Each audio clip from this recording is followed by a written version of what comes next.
Hello Mr. Beast here in a day's challenge in finding the world's largest homeless shelter and burning money in front of them. Like and subscribe, ha ha ha ha ha. Write that down! What's going on, ladies and gentlemen? We're back again with another YouTube video, and today we're going to be talking about the one man that every single commentary channel has been talking about the last 6 months, which is Mr. Beast. Now, if you guys don't know who Mr. Beast is at this point, I don't know what to tell you, right? Like, you clearly probably know him from Fortnite, or his toy line, or his chocolate bar line, or his 7 or 8 different YouTube channels, or the fact that he's literally the biggest YouTube channel on this platform. You know, he's obviously a big name. And the last 6 months have been just absolutely insane for him. He had the Chris Tyson allegations come out with the Discord leaks. Then you also had him being targeted by a crazy guy named Dogpack with some ridiculous allegations. Then he decided to move forward, and then he ended up collabing with Logan Paul and KSI to make this like Lunchables ripoff, which also gained him some heat, right?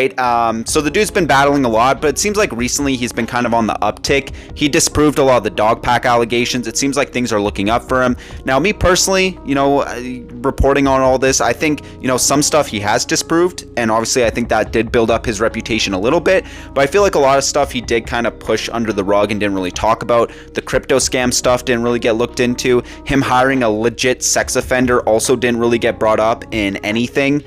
So that's still kind of confusing. Some other stuff as well, but for the most part, he's kind of building his reputation back up. Until recently, where a crazy article hit Twitter by Kotaku, where it said, "Mr. Beast, life is so much easier when you're broke."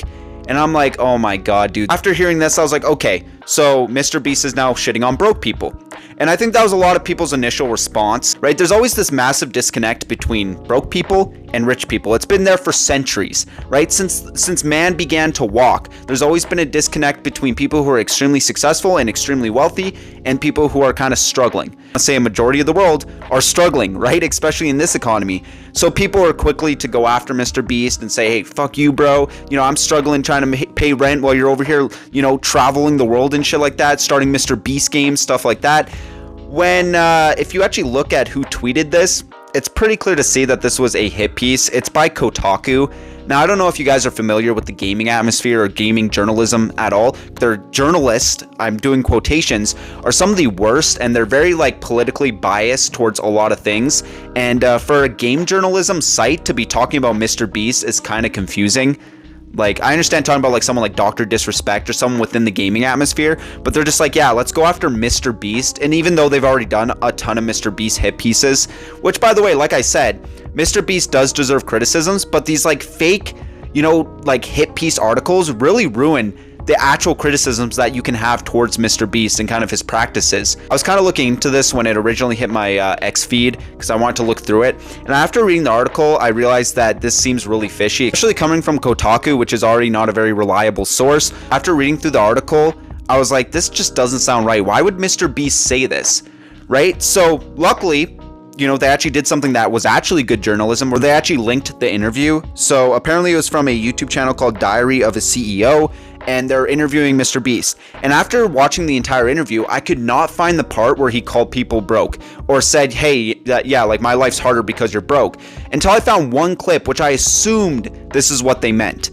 It was like so much easier when you're, bro, if you don't travel constantly, is when he's talking about like flying and how it's so much easier, and then he ends it off with bro. So apparently this guy, right, which by the way, this guy's name is Zach Zuzin or something, and he's like recently privated his Twitter because that doesn't, you know, nothing says taking accountability like privating all your social medias from getting any sort of backlash. And by the way, this guy looks like the stepbrother of Wrestling Otaku. I don't know if that's coincidence or not, but this guy just completely ran away after, you know, people started calling him out. Even Mr. Beast wanted to defend himself, saying a news site lied and said I said life is so much easier when you're broke, which I didn't say. I'm waking up to millions of people believing the lie and hating me. Being famous is so much fun. It does have good criticism, right? It's not cool when a news outlet or a journalistic site makes a blatant hit piece on you, especially when it's so disprovable. And I don't think this was a miscommunication on the Zach's part, the guy who wrote this, because it's pretty easy to tell the difference between bro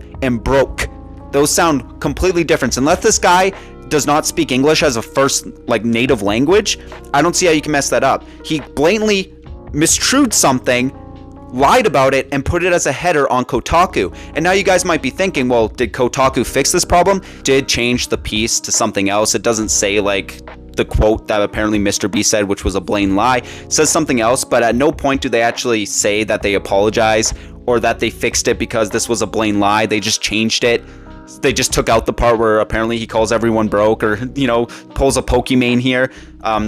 They just ignored it, right? Like, this is the kind of journalism we're dealing with. And like I said, I think MrBeast does deserve criticism for some of the stuff he does, and I think those videos are important and should be talked about, and especially in the wider range of YouTube. You know, we gotta hold the bigger YouTubers accountable, of course, but stuff like this just ruins credibility. The fact that Kotaku hasn't actually apologize to MrBeast at all is kind of ridiculous, right? Especially since this guy has been lied about quite a lot recently, which is you know, just Kotaku doing Kotaku things. But anyways, if you guys like this video, leave a like, subscribe. Also, if you guys want to join the Discord, the link will be in the description down below, and down there you'll find the comment section if you want to leave your comment on this video or just anything in general. And yeah, as always guys, I'll see you in the next one.